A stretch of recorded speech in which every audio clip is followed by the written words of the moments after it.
You've started over more times than you can count. New week, new plan, new promise to yourself. Monday hits. You're fired up. Wednesday, still going. Friday. Something comes up, and just like that, you're back to zero. You tell yourself you're just not disciplined enough, that other people have something you don't.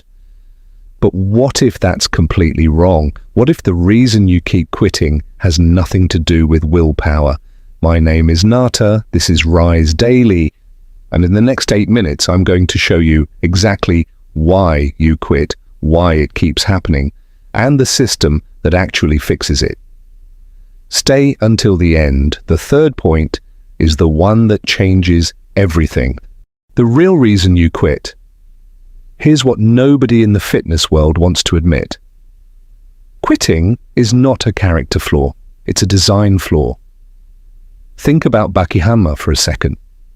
This guy trains every single day. Not because he wakes up feeling motivated, not because he loves pain. He trains because his entire system, his environment, his identity, his daily structure is built around one thing, getting stronger. Most people do the opposite. They rely on motivation, which is an emotion, and emotions are unreliable. Motivation shows up when things are exciting. It disappears the second things get hard, boring, or inconvenient. There's actually a name for what happens in your brain when motivation fades. Scientists call it the intention-action gap, the space between wanting to do something and actually doing it. Studies show that over 50% of people who set fitness goals abandon them within 3 months. Not because they're lazy, because their system has no bridge across that gap. Baki doesn't have a motivation problem, he has a system, and systems work even when you don't feel like it. The Ippo lesson, the danger of the all-or-nothing trap. Now let's talk about Ippo Makunouchi. When Ippo started boxing, he was nobody, weak, timid, got bullied. The gym veterans laughed at him, but here's what made Ippo different. And this is the part most people miss. Ippo never tried to do everything at once. He focused on one punch. The Dempsey roll came later. First, just one punch. Perfected, repeated, every single day. Most people quit because they set an all-or-nothing standard. I'll wake up at 5 a.m., work out for an hour, meal prep every Sunday, cut sugar completely, drink 3 liters of water, and sleep 8 hours. Day 1, you do 4 out of 6. You feel like a failure. Day 3, life happens. You miss a workout. You eat badly, you tell yourself you already ruined it, so what's the point? This is called the what the hell effect. Researchers at the University of Toronto identified it. One slip triggers complete abandonment. Ippo never operated like this. If he had a bad training session, he showed up the next day anyway.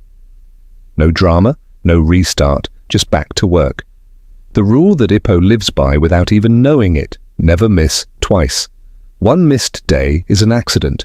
2 missed days is a new habit. The Baki principle, identity over goals. This is the one that changes everything. Pay attention. Baki doesn't wake up and say, I want to get stronger today. Baki wakes up and acts from who he already believes he is. He is a fighter. Training is not something he does, it's something he is. There's a massive difference between these two sentences. I'm trying to work out more. I'm someone who trains every day. The first sentence is a goal. Goals can be failed, abandoned, postponed. The second sentence is an identity, and people act consistent with who they believe they are. James Clear, the author of Atomic Habits, calls this identity-based habit formation. The research shows that people who attach habits to their identity are dramatically more consistent than people who attach habits to outcomes. So the question isn't, how do I get motivated to work out? The real question is, who am I becoming? If you're watching this channel, you're not someone who's trying to be healthier.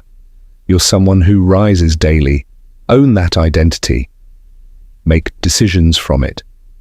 And watch how different everything feels. Your 3-part quit-proof system. All right, let's bring this together into something you can actually use starting today. Step 1, shrink the target. Don't commit to an hour workout. Commit to 10 minutes. Anyone can do 10 minutes. And most days, once you start, you'll keep going. But even if you don't, 10 minutes happened.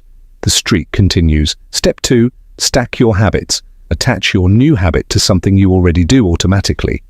After I brush my teeth, I drink a glass of water. After I wake up, I do 10 push-ups before I touch my phone. No willpower required. It piggybacks on existing behavior. Step 3, claim the identity first. Tonight, before you sleep, write this down. I am someone who shows up for myself every day. Not I'm going to try, not I want to be. I am. Then let your actions confirm it tomorrow morning. That's it. 3 steps. That's the gap between people who quit and people who don't. If this hit you, I want you to do one thing right now, not tomorrow. Not after this video ends. Right now, pick one habit, just one. Something so small it almost feels embarrassing, and commit to it for the next 7 days. Not a month, not a year, just 7 days. Drop it in the comments and tell me what it is. I read every single one. If you want a full breakdown of how to build your daily system from scratch, that video is right here. And if you're new here, Rise Daily drops every Tuesday and Thursday. Real habits, real results, every day. I'll see you in the next one.